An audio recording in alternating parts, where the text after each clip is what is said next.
como é que se derruba um império inteiro a partir do meio da selva? A nossa intuição diz-nos que a resposta tem de ser tipo o caos absoluto. Pois armas e multidões furiosas. Exato, gritos nas ruas, uma explosão de raiva instintiva contra um sistema opressor. Nós pensamos quase sempre na revolução como uma força descontrolada, tipo um desastre natural. É uma visão muito romântica, sem dúvida, e muito cinematográfica. Essa ideia de que basta uma onda de indignação espontânea para varrer exércitos e reescrever a história. Mas a realidade, quando nós analisamos como é que um grupo oprimido se organiza a partir do absoluto zero, é precisamente o oposto. Não há espaço para rebeliões cegas. O que existe é uma disciplina cirúrgica. Certo. Burocracia, regras de conduta. E uma purificação moral tão extrema que, faria um mosteiro parecer um lugar relaxado.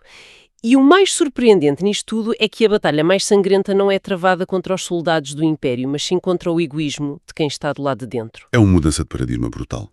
E na nossa imersão profunda de hoje, vamos dissecar exatamente a mecânica dessa organização. Isso mesmo, vamos mergulhar nos arquivos e nas ideias de Amílcar Cabral, mais especificamente através de uma coletânea de textos sobre a organização política do PAIGC, o partido que liderou a luta anticolonial na Guiné e em Cabo Verde. O objetivo aqui é compreender o esqueleto, não é?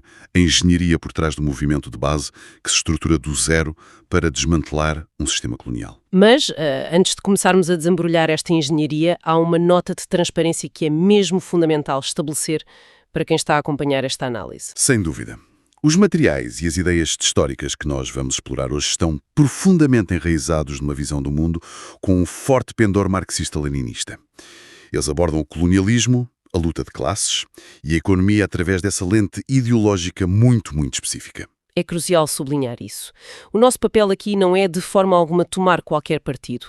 Nós não estamos a validar nem a endossar estas posições políticas ou ideológicas. Nada disso. A nossa missão é atuar puramente como observadores imparciais. Vamos olhar para este material como se estivéssemos a desmontar um motor histórico. Exato.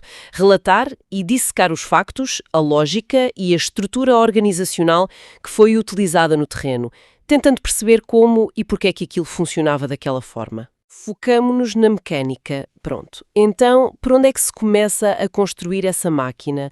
Se o ponto de partida não é o caos e o grito na rua, qual é a fundação filosófica que justifica pegar em armas e organizar um povo inteiro? Começa logo com a própria redefinição da palavra luta.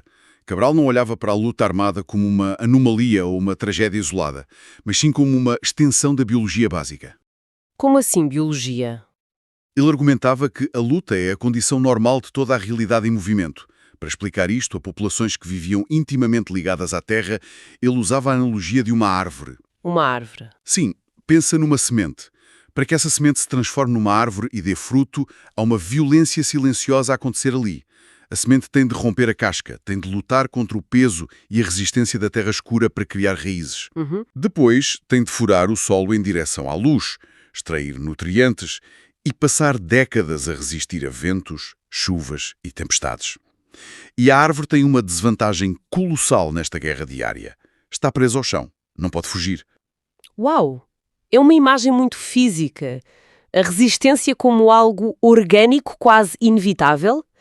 E imagino que ela aplicasse essa mesma lógica biológica diretamente à realidade do colonialismo português da época, não? Precisamente. A ideia é que a opressão gera uma resistência que é instintiva, tal como a semente empurra a terra. Existem relatos históricos fascinantes dessa resistência natural. Tens algum exemplo? Há a história de uma mulher na ilha de Canhabac.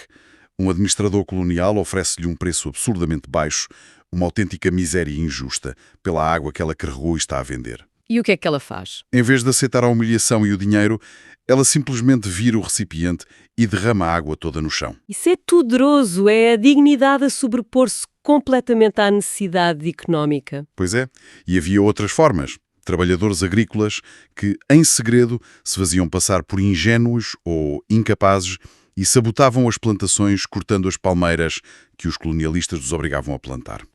Faziam-se de parvos para sabotar o sistema. Exatamente. A subserviência era usada como uma máscara para esconder uma revolta invisível e constante. Mas, e aqui entra a questão tática. Derramar água ou cortar uma palmeira em segredo pode salvar a dignidade individual, mas não expulsou um exército, não é? Não de todo. A soma de pequenas raivas não derruba um sistema estruturado. Como é que se passa dessa energia bruta, dessa resistência biológica da árvore, para uma máquina real de libertação nacional? Essa é a grande transição. Cabral percebia perfeitamente que revoltas isoladas e desorganizadas são facilmente esmagadas. A força bruta tem de ser canalizada. E é aqui que ele introduz outra perspectiva brilhante, focada na capacidade humana de inventar soluções. Ok. Ele comparava a organização política à forma como a humanidade venceu a distância. Vencer a distância. Estás a falar, tipo, da evolução dos transportes? Exato. Durante milénios, o ser humano esteve refém dos rios, dos mares, da geografia. Estava isolado. Até que um dia, alguém observa um tronco a flutuar na água e percebe que se pode sentar em cima dele. E nasce o primeiro barco. Nem mais. A partir dessa observação, a engenharia humana não parou. Dominou-se o vento com velas, depois o vapor, depois o motor a combustão, até chegarmos ao ponto em que colocamos satélites a orbitar o planeta inteiro em 80 minutos. Certo. O ser humano cria ferramentas para superar forças que parecem invencíveis. E no contexto da opressão colonial, a ferramenta suprema, a máquina desenhada para vencer, era a vanguarda organizada, o partido. Mas há um detalhe nessa estrutura que me faz alguma confusão. O material histórico sublinha imenso a recusa em criar um movimento. Há uma insistência férrea em construir um partido. Qual é a diferença prática? É uma diferença enorme. Porque, quer dizer, um movimento soa a algo agregador, gigante. Por que razão é visto como insuficiente para esta tarefa? Porque o movimento é, por definição, vago. É uma enorme aglomeração de pessoas que podem estar a caminhar na mesma direção por um breve período de tempo, mas, frequentemente por motivos completamente diferentes. Pois, tens razão. Numa marcha de protesto tens pessoas que querem mudar o governo, outras que só querem impostos mais baixos. E outras que só lá estão porque os amigos foram, não é? Não há uma bússola moral única. Cabral argumentava que, para dirigir um povo partindo do zero absoluto, no meio de um conflito armado, é preciso um instrumento cirúrgico. Ah, entendi. O partido era concebido como uma elite de vanguarda, um núcleo duro que partilha uma unidade de pensamento inquebrável e um programa rigoroso. O que nos empurra para uma das partes mais surpreendentes de toda esta organização. O nível de exclusividade. Sem dúvida. É quase um balde de água fria no idealismo de quem acha que uma revolução acolhe toda a gente de braços abertos, desde que gritem a mesma palavra de ordem. Há um princípio explícito de que nem toda a gente tem o direito de pertencer ao partido. Acionar números para mostrar força. Para pertencer à estrutura não bastava odiar o colonialismo. Exigia-se uma conduta moral exemplar. Quando dizes conduta moral exemplar num contexto de guerra nos anos 60, o que é que isso significava na prática? Significava tolerância zero, absoluta, para comportamentos que dividiam o povo. O racismo e o tribalismo eram ofensas gravíssimas. Mas a exigência entrava mesmo pelas portas das casas adentro. Como assim? Havia um foco inegociável na libertação das mulheres, o que era profundamente radical para as estruturas tradicionais da época. Cabral defendia de forma cortante que um povo não pode ser livre se os homens continuarem a ter várias mulheres e a tratá-las como propriedade ou força de trabalho gratuita. Isso é fascinante. Exige que o combatente desmonte os seus próprios privilégios antes de lutar contra os privilégios do colonizador. E em relação às crianças, havia alguma regra? As crianças eram descritas como a única flor da vida. A regra era que só as crianças deveriam ter privilégios reais na sociedade que estavam a tentar construir. E a metáfora utilizada para descrever o próprio processo da luta armada era a de um balaio. Aquele cesto tradicional africano, para peneirar, certo? Exatamente. A guerra atuava como o crivo que separava o arroz limpo do farelo. O objetivo era expor e eliminar os oportunistas. Pessoas que se juntam pelo motivo errado. Aqueles que fingem lutar pela liberdade, mas que, na verdade, só estão à espera de que os colonialistas se vão embora para serem eles a vestir as calças de tergal luxuosas vindas do Senegal, a viver nos palácios e a ter os seus próprios criados. Certo, eu entendo a pureza moral dessa ideia. Mas, taticamente, confesso que me parece um tiro no pé. Um tiro no pé, porquê? Se pensarmos de forma fria, eles estão a tentar montar um exército de guerrilha para enfrentar as forças armadas portuguesas, que eram um exército regular, super bem equipado e financiado. Numa situação de desvantagem militar tão brutal, a lógica ditaria: precisamos de todos os braços que conseguirem segurar numa arma. Precisamos de volume. Certo, a intuição dita isso. Recusar combatentes dispostos a lutar só porque eles têm ambições egoístas ou atitudes machistas não é um erro estratégico colossal que pode custar a guerra. É o paradoxo central. E é uma excelente observação, mas a liderança antecipava exatamente esse risco. A visão a longo prazo ditava que diluir o núcleo duro com oportunistas apenas para ganhar números no campo de batalha era garantir a autodestruição do país no dia seguinte à independência. Ganhar a guerra para perder a paz. Nem mais. Se tu aceitas colocar chefes tradicionais ou líderes populistas no topo da estrutura militar apenas porque eles trazem centenas de seguidores com eles, o que é que acontece no dia em que a guerra acaba? Eles tomam o poder. Exato. Essas pessoas não vão implementar a igualdade. Vão simplesmente substituir a elite branca por uma nova elite negra e continuar a explorar a população da mesmíssima forma. A vitória militar seria absolutamente inútil. O baleio tinha de ser severo desde o primeiro dia. Mas isso levanta logo o problema oposto. Se a peneira é tão fina e o partido é esta elite de vanguarda ultradisciplinada, a tendência natural humana é que os fundadores, o núcleo duro, se tornem figuras intocáveis. Pois, os heróis da pátria. Exato. Começam a ser vistos como semideuses, o mito do super-herói que carrega o país às costas. Mas, pelo que percebi da mecânica que eles desenharam, essa adoração era ativamente combatida, não era? Era considerada um perigo letal. Havia uma diretriz muito clara sobre o mito da indispensabilidade. A mensagem era nua e crua. Ninguém é insubstituível. Ninguém mesmo. Ninguém. Cabral argumentava que se uma luta inteira de libertação paralisa ou fracassa porque um indivíduo específico morre ou é transferido, então essa luta não valia nada desde o início. Era uma fraude. Uau, isso é um golpe enorme no ego de qualquer comandante de guerrilha. E era desenhado para ser mesmo assim. O progresso só era considerado real se fosse uma conquista coletiva, algo que as próprias populações conseguissem sustentar de forma autónoma. Eles criticavam abertamente aqueles camaradas que entravam em pânico quando eram transferidos de zona, achando que o trabalho na base ia colapsar sem a genialidade deles. Então qual era o antídoto contra o líder com esse complexo de Messias? Como é que se governa sem cair na anarquia, onde ninguém decide nada, mas também sem criar pequenos ditadores? O antídoto era a direção coletiva. A liderança não residia numa pessoa, mas num grupo, num comitê, desenhado para aproveitar a inteligência de vários elementos.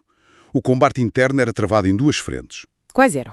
Contra o espírito tolo, que é o chefe tradicional absoluto que exige obediência cega, e contra o espírito vassalo, o subalterno que se recusa a pensar por si mesmo e apenas executa o que o chefe manda.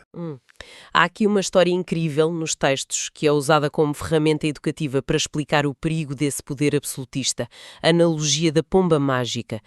Queres contar essa história para quem nos ouve? É uma metáfora fascinante. A história acompanha um rapazinho que cresceu num colégio de padres, muito protegido, alheio à dureza real da vida fora dos muros. Um dia ele encontra uma pomba mágica, com a capacidade de conceder desejos. Como ele tinha bom coração, começa a pedir coisas boas, não é? Exato. Ele comove-se com a pobreza à sua volta e começa a pedir à pomba milagres para acabar com a fome dos outros, para vestir quem tem frio, para abrigar os necessitados. E a pomba funciona.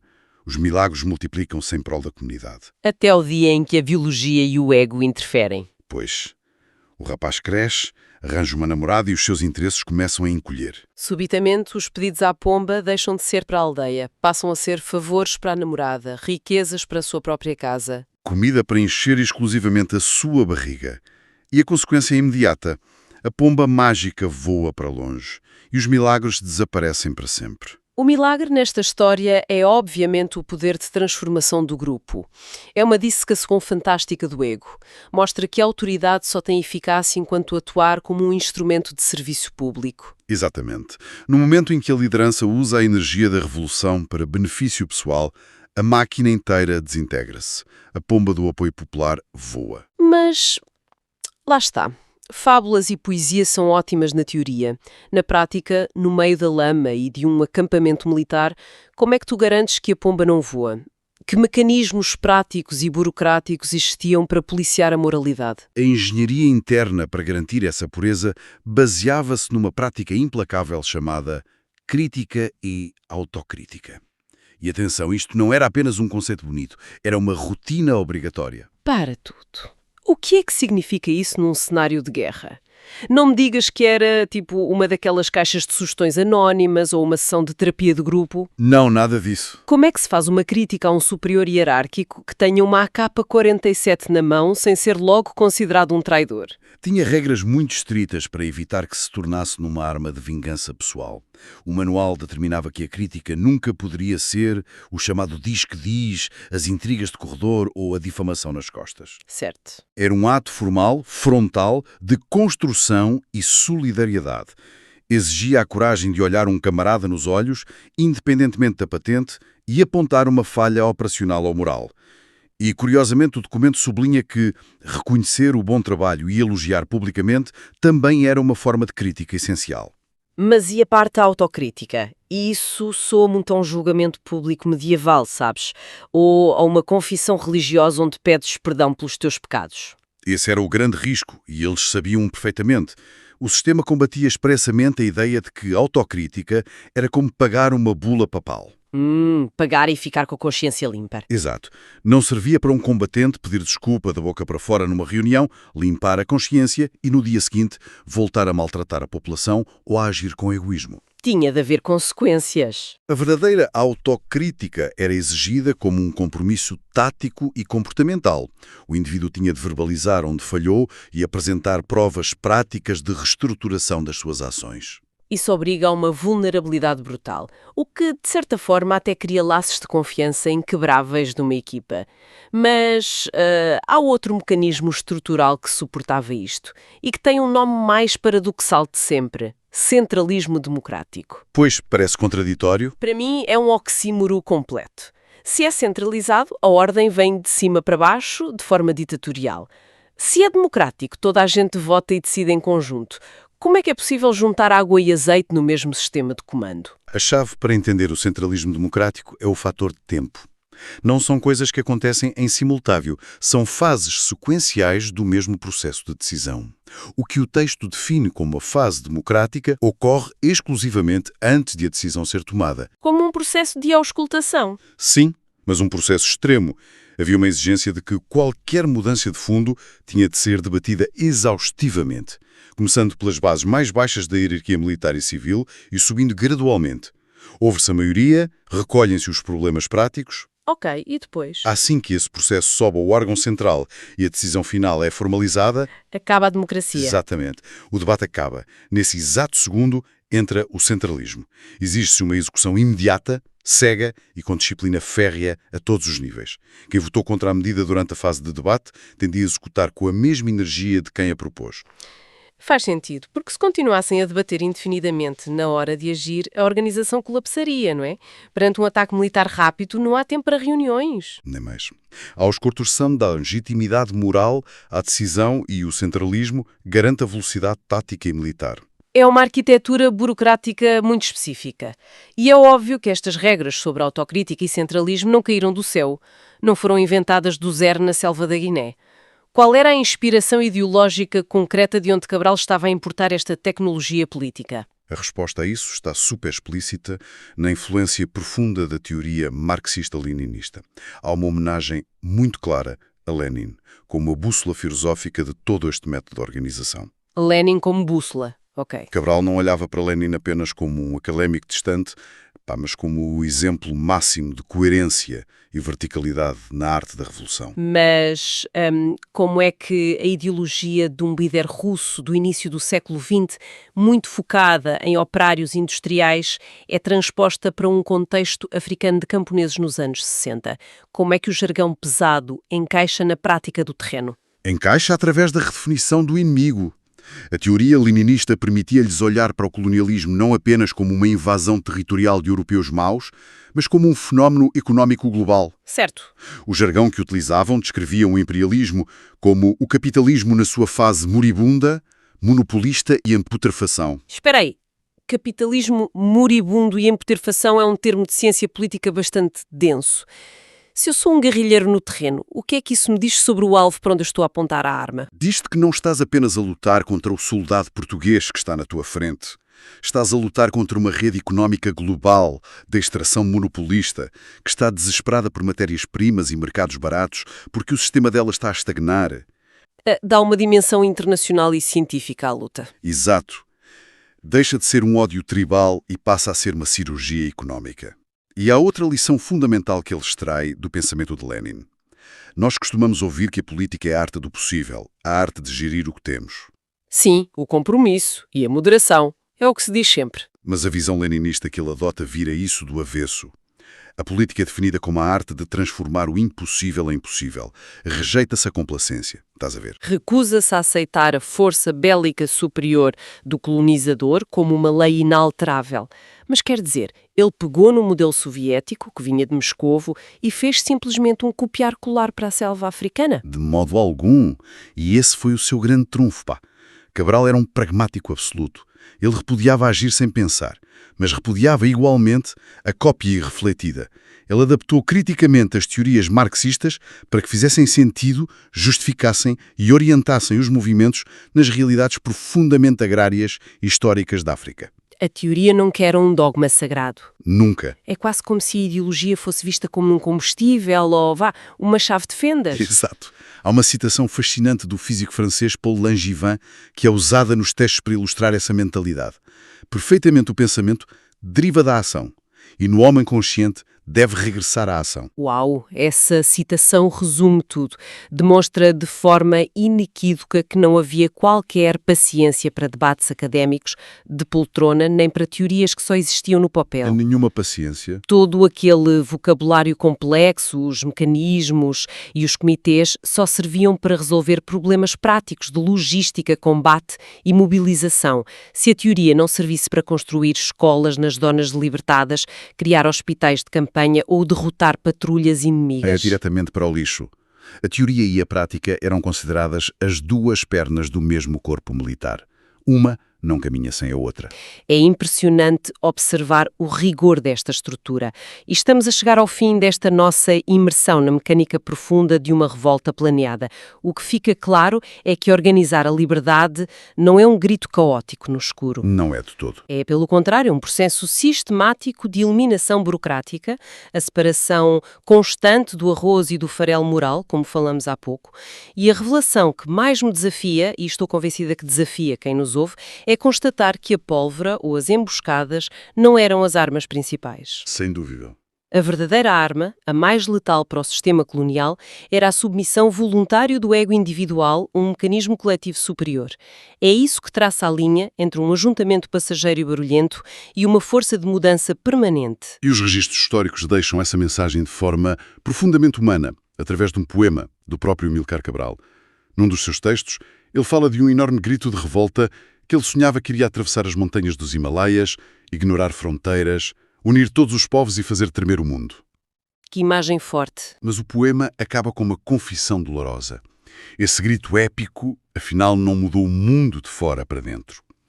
Ele fenecera, de forma silenciosa, lá longe, no fundo da sua própria garganta. E na garganta de todos os homens. É um lembrete extraordinariamente íntimo para quem passou a vida a pensar em estratégias globais, não é? A revolução global, a queda de um império ou a mudança de uma nação inteira nunca começa numa mesa de planeamento ou numa ideologia abstrata. Começa irremediavelmente na voz silenciada, na decisão solitária e na disciplina interna de um único indivíduo, repetida milhares de vezes. Exato. A responsabilidade recai sempre no indivíduo perante o coletivo. Sem esse indivíduo disposto a fazer a autocrítica, toda a máquina simplesmente para. É a peça mais importante do motor. Século passado. Como assim? Trazê-lo para hoje? Sim, se olharmos à nossa volta hoje, para as fundações das nossas startups em rápido crescimento, para as instituições corporativas ou até para os modernos movimentos sociais que inundam a internet por causas super justas, o que é que acontece realmente nos bastidores quando estes grupos alcançam o seu primeiro grande sucesso, a primeira rondada de financiamento gigante ou a visibilidade global? Essa é a grande questão. Em que momento exato é que a nossa pomba mágica interior levanta voo e desaparece?